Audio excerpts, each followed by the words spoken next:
On this earth, ಈ ಲೋಕದಲ್ಲಿ there are a lot of struggles. ತುಂಬಾ ಸಮಸ್ಯೆಗಳಿವೆ. But the blessing of God ಆದ್ರೆ ದೇವರ ಒಂದು ಆಶೀರ್ವಾದ makes you victorious in every situation. ಪ್ರತಿಯೊಂದು ಸ್ಥಿತಿಗಳಲ್ಲಿ ನಿಮ್ಮನ್ನು ಫಲಭರಿತವಾಗಿ ಮಾಡುತ್ತದೆ, ಜಯಶಾಲಿಯಾಗಿ ಮಾಡುತ್ತದೆ. Right. Let's read Psalms 18:35. ಕೀರ್ತನೆಗಳು 18:35ನೇ ವಚನವನ್ನು ಓದೋಣ. ನೀನೇ ನನಗೋಸ್ಕರ ಗುರಾಣಿಯನ್ನು ಹಿಡಿದು ರಕ್ಷಿಸಿದ್ದಿ, ನಿನ್ನ ಬಲಗೈ ನನಗೆ ಆಧಾರ, ನಿನ್ನ ಕೃಪಾಕಟಾಕ್ಷವು ನನಗೆ ದೊಡ್ಡ ಸ್ಥಿತಿಯನ್ನು ಮಾಡಿದೆ. Amen. Shall we read one more time? ನೀನೇ ನನಗೋಸ್ಕರ ಗುರಾಣಿಯನ್ನು ಹಿಡಿದು ರಕ್ಷಿಸಿದಿ, ನಿನ್ನ ಬಲಗೈ ನನಗೆ ಆಧಾರ, ನಿನ್ನ ಕೃಪಾಕಟಾಕ್ಷವು ನನಗೆ ದೊಡ್ಡ ಸ್ಥಿತಿಯನ್ನು ಉಂಟು ಮಾಡಿದೆ. Amen. So this beautiful scripture, this psalm is written by David. ದಾವೀದನು ಈ ವಚನ ಭಾಗವನ್ನು ಬರೆದಂತನಾಗಿದ್ದಾನೆ. And he wrote this Psalm 18. ಆತನು ಕೀರ್ತನೆ 18 ಬರೆದಿದ್ದಾನೆ. He wrote when he ran away from Saul. ಆತನು ಸೌಲನಿಂದ ಓಡುವಂತ ಪರಿಸ್ಥಿತಿಯಲ್ಲಿರುವಾಗ ಆತನು ಈ ಪತ್ರವನ್ನು ಈ ಒಂದು ಕೀರ್ತನೆಯನ್ನು ಬರೆದಿದ್ದಾನೆ. And Saul, the king, was always trying to kill David. ಸೌಲನು ಯಾವಾಗಲೂ ದಾವೀದನನ್ನು ಹೊಡಿಬೇಕಂತ ಆತನು ಹುಡುಕಾಡ್ತಾ ಇದ್ದಾನಂತೆ. And God has delivered him, rescued him. ದೇವರು ಅವನನ್ನ ರೆಸ್ಕ್ಯೂ ಮಾಡಿದ್ರು. Okay. So ದೇವರು ಅವರನ್ನ ರಕ್ಷಿಸಿದ್ದಾರೆ. ಅದಕ್ಕೋಸ್ಕರ ಈ ಒಂದು ಸಾಂಗ್ ನ ಬರಿತಾ ಇದ್ದಾನೆ ದಾವೀದನು. Right? He's writing this song as a praise unto the Lord. ದೇವರಿಗೆ ಒಂದು ಸ್ತುತಿ ಯಜ್ಞವನ್ನು ಸಮರ್ಪಿಸುವುದಕ್ಕೋಸ್ಕರ ಈ ಒಂದು ಹಾಡನ್ನು ಆತನು ಬರೀತಾ ಇದ್ದಾನೆ. He's saying that your blessing made me great. Amen. ನಿನ್ನ ರಕ್ಷಣೆಯು ಗುರಾಣಿಯು ಸಹ ನನ್ನ ಮೇಲೆ ಇದೆ, ನಿನ್ನ ಬಲಗೈ ನನ್ನನ್ನು ಹಿಡಿದಿದೆ, ನಿನ್ನ ಸಾತ್ವಿಕತೆಯು ನನ್ನನ್ನು ಹೆಚ್ಚಿಸಿಯದೆ ಎಂಬುದಾಗಿ. Amen. Your blessing made me great. ನಿನ್ನ ಆಶೀರ್ವಾದ ನನ್ನನ್ನು ಹೆಚ್ಚಿಸಿಯದೆ. Amen. Can you say it with me? God's blessing, ನಿನ್ನ ಆಶೀರ್ವಾದವು, ದೇವರ ಆಶೀರ್ವಾದವು ನನ್ನನ್ನು ಹೆಚ್ಚಿಸುತ್ತದೆ. Amen. God's blessing makes me great. Can you say it one more time? God's blessing makes me great. ದೇವರ ಆಶೀರ್ವಾದವು ನನ್ನನ್ನು ಹೆಚ್ಚಿಸಿಯದೆ. Amen. Amen. So this is a blessing that God had for David. ಈ ಒಂದು ಆಶೀರ್ವಾದ ದೇವರು ದಾವೀದನಿಗೋಸ್ಕರ ಹೇಳಿದಾಗಿದೆ. David did lot of things. ದಾವೀದ ಅನೇಕ ವಿಷಯಗಳನ್ನು ಮಾಡಿದನು. But he realized one thing. ಆದರೆ ಆತನಿಗೆ ಒಂದು ವಿಷಯದ ಅರಿವಾಯಿತು. It is not my strength. ನನ್ನ ಬಲವಲ್ಲ. It is not my thinking. ನನ್ನ ಆಲೋಚನೆ ಅಲ್ಲ. It is not my planning. ನನ್ನ ಒಂದು ಪ್ಲಾನ್ಸ್ ಅಲ್ಲ, ಯೋಚನೆಗಳಲ್ಲ. But it is purely the blessing of God. ದೇವರ ಆಶೀರ್ವಾದವೇ. Amen. Amen. It is purely by the Spirit of God. ದೇವರ ಆತ್ಮದ ಮೂಲಕವಾಗಿಯೇ. Today, when we think about this, we also have to think ourselves. ನಾವು ಇವತ್ತು ಇದರ ಕುರಿತಾಗಿ ಆಲೋಚಿಸುವಾಗ ನಮ್ಮ ಬಗ್ಗೆ ಕೂಡ ಆಲೋಚಿಸೋಣ. Where is our strength coming from? ನಮ್ಮ ಬಲವು ಯಾವುದರಿಂದ ಬರ್ತಾ ಇದೆ? Where is your strength? ನಿಮ್ಮ ಬಲ ಯಾವುದರಿಂದ ಬರ್ತಾ ಇದೆ? Is it upon the salary that you really receive every month? ಪ್ರತಿ ತಿಂಗಳ ಕೊನೆಯಲ್ಲಿ ನಿಮಗೆ ಸಿಕ್ಕುವಂತಹ ಸಂಬಳದ ಮೇಲೆ ಇದೆಯಾ? Is that your trust? ನಿಮ್ಮ ನಂಬಿಕೆ ಅದರಲ್ಲಿದೆಯಾ? Many people trust their job. ಕೆಲವರು ತುಂಬಾ ಜನರು ಅವರ ಒಂದು ಕೆಲಸದ ಮೇಲೆ ಹೆಚ್ಚಾದ ನಂಬಿಕೆಯನ್ನು ಇಡ್ತಾರೆ, ಅವಲಂಬಿಸ್ತಾರೆ. Okay, secure job. ಒಂದು ಭದ್ರವಾದಂತಹ ಒಂದು ಜಾಬ್ ಅಂತ. Anybody who has secure job, we see them smiling. ಯಾರಿಗಾದ್ರೂ ಒಂದು ಭದ್ರವಾದಂತಹ ಒಂದು ಜಾಬ್ ಇದ್ರೆ, ಕೆಲಸ ಇದ್ರೆ ತುಂಬಾ ನಗುಮುಖರಾಗಿರ್ತಾರೆ. Because they trust in the job. ಯಾಕಂದ್ರೆ ಅವರಿಗಿದ್ದಂತ ಕೆಲಸದ ಮೇಲೆ ನಂಬಿಕೆಯನ್ನು ಇಡ್ತಾರೆ. Some people trust in the support of politicians. ಕೆಲವರು ಒಂದು ರಾಜಕಾರಣಿಗಳ ಗುರುತು ಅವರಿಗಿರ್ತದೆ, ಅವರ ಸಪೋರ್ಟ್ ಇದೆ ಎಂಬುದಾಗಿ ಬಲದಲ್ಲಿ ನಗ್ತಾ ಇರ್ತಾರೆ. And they raise the collar and say, I belong to so and so politician. ನಾನು ಈ ಒಂದು ಪೊಲಿಟಿಷಿಯನ್ ಪಾರ್ಟಿಯಿಂದ ಬಂದವನು ಎಂಬುದಾಗಿ ಹೇಳ್ತಾರೆ ಹೆಮ್ಮೆಯಲ್ಲಿ. Because their trust is in that. ಯಾಕಂದ್ರೆ ಅವರ ನಂಬಿಕೆ ಅದರಲ್ಲಿದೆ. And some people trust the wealth that they have from their forefathers. ಇನ್ನು ಕೆಲವರು ಪೂರ್ವಜರಿಂದ ಬಂದ ಆಸ್ತಿ ಇದೆ ಅಲ್ಲ ಎಂಬುದಾಗಿ ಹೇಳಿ ಭದ್ರವಾಗಿ ಅವರು ನಂಬ್ತಾರೆ, ಅವರು ಅದನ್ನೇ ನಂಬ್ತಾರೆ, ಅವಲಂಬಿಸ್ತಾರೆ. But then ಆದರೆ all these are temporary. ಎಲ್ಲವೂ ತಾತ್ಕಾಲಿಕವಾಗಿದೆ. They can disappear anytime. ಯಾವ ಸಂದರ್ಭದಲ್ಲಾದ್ರೂ ಅದು ಇಲ್ಲದೆ ಹೋಗಬಹುದು. Lakhs of people, ಲಕ್ಷಗಟ್ಟಲೆ ಜನರು, lakhs of Indians lost job in Google, Microsoft, Adobe and big companies. ತುಂಬಾ ಜನರು Adobe, Google ಅಂತ Microsoft ಅಂತ ದೊಡ್ಡ ದೊಡ್ಡ IT ಕಂಪನೀಸ್ ಅಲ್ಲಿ ಕೆಲಸವನ್ನು ಕಳೆದುಕೊಂಡ್ರು. Okay, they lost jobs. ಅವರ ಕೆಲಸವು ಕಳೆದುಕೊಂಡ್ರು. In our field of area, ನಮ್ಮ ಒಂದು ಶೋಧನೆಯ ಒಂದು ಏರಿಯಾದಲ್ಲಿ, ಸಂಶೋಧನೆ ಏರಿಯಾದಲ್ಲಿ, okay, they say that getting a job in Microsoft is very secure. Microsoft ಅಲ್ಲಿ ಒಂದು ಕೆಲಸ ಪಡೆಯುವುದು ತುಂಬಾ ಸೆಕ್ಯೂರ್ ಎಂಬುದಾಗಿ. ಒಂದು ಸತಿ ಮೈಕ್ರೋಸಾಫ್ಟ್ ಅಥವಾ ಗೂಗಲ್ ಅಲ್ಲಿ ಜಾಬ್ ಸಿಕ್ಕಿದ್ರೆ ಸಾಕು, ಲೈಫ್ ಸೆಟಲ್. ಅದೇ ಹಾಗೆ ಹೇಳ್ತಾರೆ, ಗೊತ್ತುಂಟಾ? because they trust that. ಯಾಕಂದ್ರೆ ಅದನ್ನ ಅವರು ನಂಬ್ತಾರೆ. But this year everybody lost jobs. ಆದ್ರೆ ಈ ವರ್ಷ ಎಲ್ಲರೂ ಜಾಬ್ಸ್ ಅನ್ನು ಕಳೆದುಕೊಂಡ್ರು. That's why word of God says, ಆದುದರಿಂದ ದೇವರ ವಾಕ್ಯ ಹೇಳ್ತದೆ, the one who trusts the man is cursed. ಯಾರು ಜನರ ಮೇಲೆ ನಂಬಿಕೆ ಇಡ್ತಾರೋ ಅವರು ಶಾಪಗ್ರಸ್ತರಾಗಿದ್ದಾರೆ. Already cursed because they trust the man. ಅವರು ಶಾಪಗ್ರಸ್ತರಾಗಿದ್ದಾರೆ. ಯಾಕಂದ್ರೆ ಅವರು ಮನುಷ್ಯನ ಮೇಲೆ ನಂಬಿಕೆಯನ್ನು ಇಟ್ಟಿದ್ದಾರೆ. But look at David. ಅದು ದಾವೀದನನ್ನು ನೋಡಿ. He is running away from Saul. ಆತನು ಸೌಲನಿಂದ ಓಡ್ಕೊಂಡು ಹೋಗ್ತಾ ಇದ್ದಾನೆ. But he is writing one song for God. ಆ ದೇವರಿಗೋಸ್ಕರ ಒಂದು ಕೀರ್ತನೆಯನ್ನು ಬರಿತಾ ಇದ್ದಾನೆ. He is running and he is writing one song. ಓಡ್ತಾ ಇದ್ದ ಹಾಗೆ ಬರಿತಾ ಇದ್ದಾನೆ. Is it possible to write like that? ಹಾಗೆ ಸಾಧ್ಯವಾ? When struggles are behind you and you are running, can you sing song for God? ತುಂಬಾ ಸೈನ್ಯವು ನಿಮ್ಮನ್ನು ಓಡಿಸಿಕೊಂಡು ಬರ್ತಾ ಇದೆ, ತುಂಬಾ ಸಮಸ್ಯೆಯು ನಿಮ್ಮ ಮೇಲೆ ಹಿಂದೆ ಇದೆ, ಆಗ ನೀವು ಹಾಡನ್ನು ಬರಲಿಕ್ಕೆ ಸಾಧ್ಯವಾ? Can you say that the Lord is good? ದೇವರು ಒಳ್ಳೆಯವರು ದೇವರು ಎಂಬುದಾಗಿ ನೀವು ಹೇಳಬಲ್ಲಿರಾ? Can you say the blessing of God made me great? ದೇವರ ಆಶೀರ್ವಾದ ನನ್ನನ್ನು ಹೆಚ್ಚಿಸಿದೆ ಎಂಬುದಾಗಿ ಆ ಸಂದರ್ಭದಲ್ಲಿ ನೀವು ಹೇಳಬಲ್ಲಿರಾ? But here David has different thinking. ಆದರೆ ದಾವೀದನಿಗೆ ಆಲೋಚನೆ ವಿಭಿನ್ನವಾಗಿತ್ತು ನೋಡಿ. He knows this is not my strength. ಅವರಿಗೆ ಗೊತ್ತು ಈ ಒಂದು ಬಲ ನನ್ನದಲ್ಲ. Can you turn to your neighbor and say this is not my strength? ಇದು ನನ್ನ ಬಲವಲ್ಲ ಎಂಬುದಾಗಿ ನಿಮ್ಮ ಪಕ್ಕದವರ ತಿರುಗಿ ಹೇಳಿ. Tell them this is not my strength. ಇದು ನನ್ನ ಬಲವಲ್ಲ. It is not my idea. ಇದು ನನ್ನ ಐಡಿಯಾವಲ್ಲ. This is blessing of God. ಇದು ದೇವರ ಆಶೀರ್ವಾದ. Blessing of God. ದೇವರ ಆಶೀರ್ವಾದ. It makes me great. ಅದು ನನ್ನನ್ನು ಹೆಚ್ಚಿಸಿದೆ. Blessing of God makes me great. ದೇವರ ಆಶೀರ್ವಾದ ನನ್ನನ್ನು ಹೆಚ್ಚಿಸುತ್ತದೆ. Praise God. Praise the Lord. Let's read one more Psalm 107:38. ಕೀರ್ತನೆ 107:38ನೇ ವಚನವನ್ನು ಓದೋಣ. ಆತನು ಆಶೀರ್ವದಿಸಿದರಿಂದ ಅವರು ಬಹಳವಾಗಿ ಹೆಚ್ಚಿದರು, ಅವರಿಗೆ ದನ ಕರುಗಳೇನು ಕಡಿಮೆ ಇರಲಿಲ್ಲ. Amen. In this psalm, you have to read it when you go home. ನೀವು ಮನೆಗೆ ಹೋಗಿ ಈ ಒಂದು ಕೀರ್ತನೆ ಓದಲೇಬೇಕು. Okay, Psalms 107:38. ಕೀರ್ತನೆ 107:38. Here we see God bringing those who are hungry. ಯಾರೆಲ್ಲ ಒಂದು ಹಸಿದಾರೋ ಅವರನ್ನ ದೇವರು ತರುವುದನ್ನು ನಾವು ನೋಡ್ತೇವೆ. And he keeps them in the green pastures. ಅವರನ್ನ ಹಸಿರು ಗಾವಲಲ್ಲಿ ಆತನು ಇಡ್ತಾನೆ. And he blessed them. ಅವರನ್ನ ಆಶೀರ್ವದಿಸ್ತಾನೆ. And what happened to them? They multiplied greatly. ಅವರು ಬಹಳವಾಗಿ ಹೆಚ್ಚುತ್ತಾರಂತ ಬರೆದಿದೆ. And their cattle did not decrease. It says. ಅವರ ದನಗಳು ಸಹ ಅದು ಕಡಿಮೆಯಾಗಲಿಲ್ಲ ಎಂಬುದಾಗಿ ಬರೆಯಲಾಗಿದೆ. Amen. Amen. Amen. Praise God. Amen. You know, when we earn from our own strength, ನಾವು ನಮ್ಮ ಬಲದಿಂದ ದುಡ್ಡನ್ನು ಸಂಪಾದಿಸಿದ್ರೆ it will fade away slowly. ಅದು ಸಾಧಾರಣವಾಗಿ ಅದು ಕಡಿಮೆ ಆಗುತ್ತಾ ಹೋಗುತ್ತದೆ. But when we are blessed by God, ಆದ್ರೆ ನಾವು ದೇವರಿಂದ ಆಶೀರ್ವಾದ ಹೊಂದುತ್ತೇವೆ ನೋಡಿ, ಆವಾಗ here it says that even their cattle did not decrease. ಅವರ ದನಗಳು ಕೂಡ ಕಡಿಮೆ ಆಗುವುದಿಲ್ಲ ಎಂಬುದಾಗಿ ಬರೆಯಲ್ಪಟ್ಟಿದೆ. Amen. Amen. That means that they will never have lack in their life. ಅಂದರೆ ಅವರ ಜೀವಿತದಲ್ಲಿ ಎಂದಿಗೂ ಕೊರತೆ ಇರುವುದಿಲ್ಲ. Praise God. Praise Lord. Can you say it with me? I'll never lack anything in my life. ನನ್ನ ಜೀವಿತದಲ್ಲಿ ಯಾವ ಕೊರತೆ ನನಗಿರುವುದಿಲ್ಲ. Amen. Can you say one more time? I'll never lack anything in my life. ನನ್ನ ಜೀವಿತದಲ್ಲಿ ಯಾವ ಕೊರತೆ ನನಗಿರುವುದಿಲ್ಲ. Praise God. Amen. Psalms 112:3. ಕೀರ್ತನೆಗಳು 112 3ನೇ ವಚನ. ಅವನ ಮನೆಯಲ್ಲಿ ಧನ ಐಶ್ವರ್ಯಗಳಿರುವವು, ಅವನ ನೀತಿಯು ಸದಾಕಾಲ ಫಲಿಸುತ್ತಿರುವುದು. Amen. So this is again the blessing of God upon his children. ಮತ್ತೊಂದು ದೇವರ ಒಂದು ಆಶೀರ್ವಾದ ಆತನ ಮಕ್ಕಳ ಮೇಲೆ ನೋಡಿ. ಇನ್ನೊಂದ್ಸತಿ ಓದನ, ಎಲ್ಲರೂ ಚೆನ್ನಾಗಿ ಕೇಳಿರಿ. ಅವನ ಮನೆಯಲ್ಲಿ ಧನ ಐಶ್ವರ್ಯಗಳಿರುವವು. Praise God. ಏನಿರ್ತದೆ? ಧನ ಐಶ್ವರ್ಯ. ನನ್ನ ಜೊತೆ ಹೇಳ್ತೀರಾ? ನಮ್ಮ ಮನೆಯಲ್ಲಿ ಧನ ಐಶ್ವರ್ಯಗಳು ಇರುವವು. ಆಮೆನ್. ನನ್ನ ಮನೆಯಲ್ಲಿ ಧನ ಐಶ್ವರ್ಯಗಳು ಇರುವವು. ಆಮೆನ್. Continue sister. ಅವನ ನೀತಿಯು ಸದಾಕಾಲವೂ ಫಲಿಸುತ್ತಿರುವುದು. ಆಮೆನ್. Praise God. ನಮ್ಮ ನೀತಿ ಯಾರು? ಯೇಸು ಸ್ವಾಮಿ. Praise God. Our righteousness is Christ himself. That righteousness endures forever. Amen. ಆತನ ನೀತಿಯು ಎಂದೆಂದಿಗೂ ನಿಲ್ಲುತ್ತದೆ ಎಂಬುದಾಗಿ ಬರೆದಿದೆ. ನಮ್ಮ ನೀತಿ ಯಾರು? ಯೇಸು ಕ್ರಿಸ್ತನೇ. Praise God. Amen. So this is the blessing God has given to us. ಇದು ಆಶೀರ್ವಾದ ದೇವರು ನಮ್ಮೆಲ್ಲರಿಗೆ ಕೊಟ್ಟಂತದಾಗಿದೆ.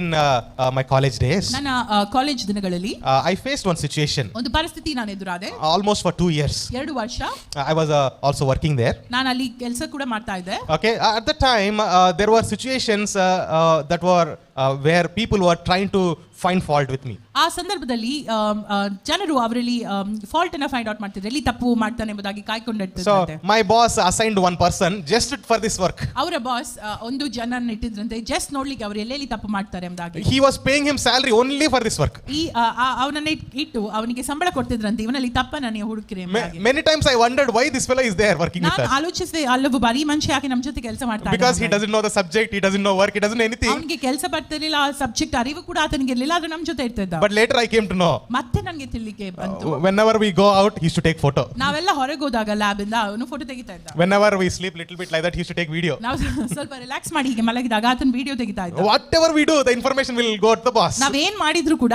ಇನ್ಫಾರ್ಮೇಶನ್ ನಮ್ಮ ಬಾಸಿಗೆ ಹೋಗ್ತಾ. And every weekend by Saturday our mind will get spoiled because boss will scold. ಒಂದು ಸ್ಯಾಟರ್ಡೆ ಬರ್ತಿದ್ದಂಗೆ ನಮ್ಮ ಒಂದು ಮನಸ್ಥಿತಿ ಫುಲ್ ಬದಲಾಗ್ತೈತಿ, ಯಾಕಂದ್ರೆ ಬಾಸ್ ಬಂದು ನಮಗೆ ಬೈತಾ ಇದ್ರು. And Sunday worship time, always same thoughts coming again and again. Sunday ಆರಾಧನೆ ಸಮಯದಲ್ಲಿ ಇದೇ ಆಲೋಚನೆ ಬರ್ತಾ ಇತ್ತು ನನಗೆ, ಒಬ್ಬ ಬಾಸ್ ಬೈದ್ರು ಎಂಬುದಾಗಿ. So this struggle was going again and again. ಈ ಪರಿಸ್ಥಿತಿಯಿಂದ ನಾನು ಹಾದು ಹೋಗ್ತಾ ಇದ್ದೆ ಮತ್ತೆ.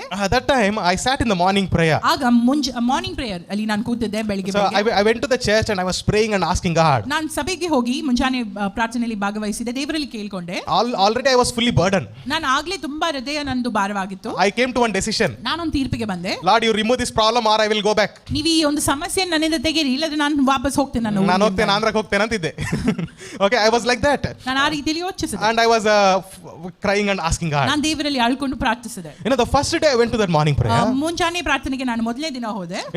The moment I closed my eyes and started to pray, I saw an angel of God. ನಾನು ಕಣ್ಣು ಮುಚ್ಚಿ ಪ್ರಾರ್ಥನೆ ಶುರು ಮಾಡಿದ ಸಮಯದಲ್ಲಿ ದೇವರ ದೂತರನ್ನು ನಾನು ಕಂಡೆ. An angel of God laying hands upon me like this. ದೇವದೂತ ಹೀಗೆ ನನ್ನ ಮೇಲೆ ಕೈಯನ್ನು ಇಡುವುದನ್ನು ನಾನು ಕಂಡೆ. And was praying in unknown tongues, and I was full of tears when the angel laid hands upon me. Amen. So ನಾನು ಆ ದೃಶ್ಯವನ್ನು ಕಂಡ ನಾನು ಅನ್ಯ ಭಾಷೆಗಳಲ್ಲಿ ಮಾತನಾಡಲು ಶುರು ಮಾಡಿದೆ.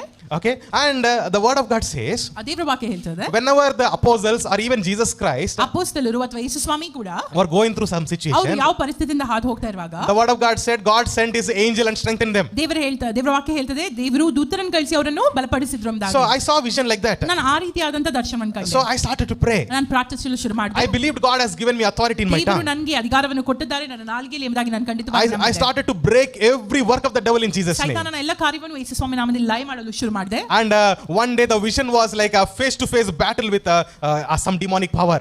ಒಂದು ದಿನ ನಾನು ದರ್ಶನವನ್ನು ನೋಡಿದೆ, ಎದುರಾಗಿ ಆ ಒಂದು ದುಷ್ಟ ಶಕ್ತಿಯ ಜೊತೆ ನಾನು ಹೋರಾಡುವ ರೀತಿ. And I declared, in Jesus name your tooth is broken. ಯೇಸು ಸ್ವಾಮಿ ನಾಮದಲ್ಲಿ ನನ್ನ ಹಲ್ಲುಗಳು ಮುರಿಯಲ್ಪಟ್ಟಿದೆ ಎಂಬುದಾಗಿ ಘೋಷಿಸಿದೆ. I literally saw an angel hitting the face of the demon. ನಾನು ನಿಜವಾಗಿ ನೋಡಿದೆ ದೇವದೂತರು ಆ ಒಂದು ದುರಾತ್ಮನ ಮುಖವನ್ನು ನೋಡುವಂತದನ್ನ. Okay, when all these things were happening, ಎಲ್ಲ ವಿಷಯಗಳು ಆಗ್ತಾ ಇರುವಾಗ God would reveal every day what is going to happen in the college. ದೇವರು ಪ್ರತಿಯೊಂದು ದಿನ ಬೆಳಿಗ್ಗೆ ನನಗೆ ಹೇಳ್ತಾ ಇದ್ರು, ಈ ದಿನ ಏನೆಲ್ಲ ಸಂಗತಿಗಳು ನೆರವೇರ್ತದೆ ಎಂಬುದಾಗಿ. And by the end of 2 years, ಆ 2 ವರ್ಷದ ಕೊನೆಯಲ್ಲಿ by the grace of God ದೇವರ ಒಂದು ಆಶೀರ್ವಾದ ನಿಮಿತ್ತವಾಗಿ and by the blessing of God, ಆತನ ಕೃಪೆಯ ನಿಮಿತ್ತವಾಗಿ every person who was against me, ನನ್ನ ವಿರುದ್ಧವಾಗಿದ್ದ ಪ್ರತಿಯೊಬ್ಬ ವ್ಯಕ್ತಿ, they either became my best friends or they left the place. ಅವರು ಒಂದು ನನ್ನ ಆತ್ಮೀಯ ಸ್ನೇಹಿತರಾದ್ರು, ಇನ್ನೊಂದು ಅವರು ಬಿಟ್ಟು ಹೋದ್ರು. Okay, they either became my best friends or they left the place. ಅವರು ನನ್ನ ಸ್ನೇಹಿತರಾದ್ರು ಅಥವಾ ಅವರು ಬಿಟ್ಟು ಹೋದ್ರು. In that period I was thinking I will leave.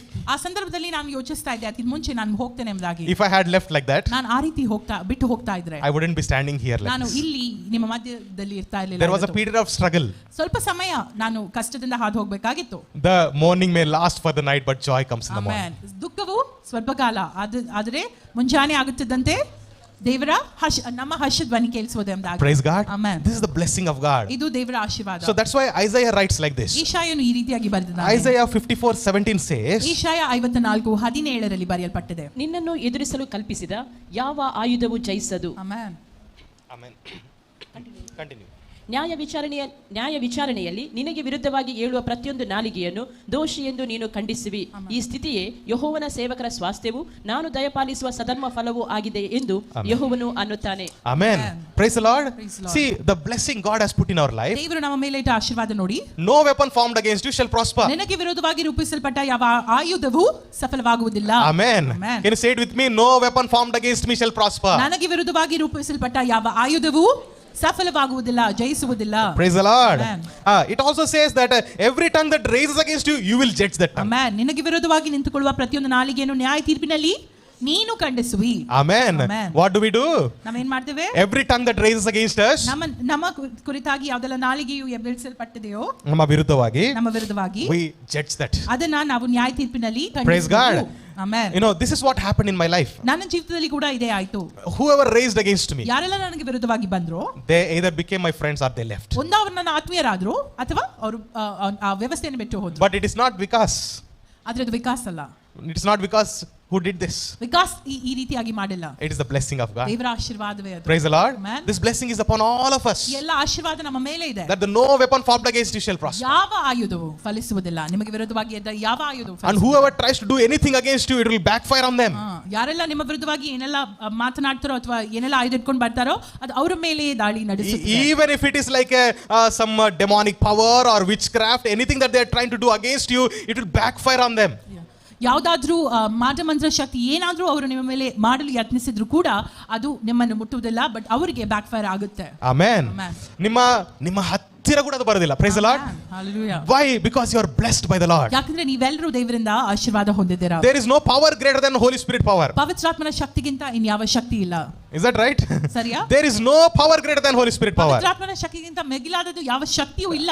Satan and all his disciples, they are created beings. Amen. ಸೈತಾನ ಮತ್ತು ಆತನ ದೂತರಿದ್ದಾರಲ್ಲ ಅವರೆಲ್ಲ ಸೃಷ್ಟಿಸಲ್ಪಟ್ಟವರೇ. But the Holy Spirit who is in you is the creator. Amen. ಅದು ನಿನ್ನಲ್ಲಿರುವ ಪವಿತ್ರಾತ್ಮನು ಸೃಷ್ಟಿಕರ್ತನು. Praise God. There is no power equal to that power. ಆ ಶಕ್ತಿಗೆ ನಿಮಗೆ ಮಿಗಿಲಾದಂತ ಯಾವ ಶಕ್ತಿ ಇಲ್ಲ. Anything that you are going through today, ನೀವು ಇವತ್ತು ಯಾವ ಪರಿಸ್ಥಿತಿಯಿಂದ ಹಾದು ಹೋಗ್ತಾ ಇದ್ದೀರಿ, remember Holy Spirit who is in you is greater than the one in the world. Amen. ಪವಿತ್ರಾತ್ಮನು ನಿಮ್ಮಲ್ಲಿರುವ ಆತನು ಲೋಕದಲ್ಲಿರುವ ಆತನಿಗಿಂತ ಹೆಚ್ಚಿನವನು. Amen.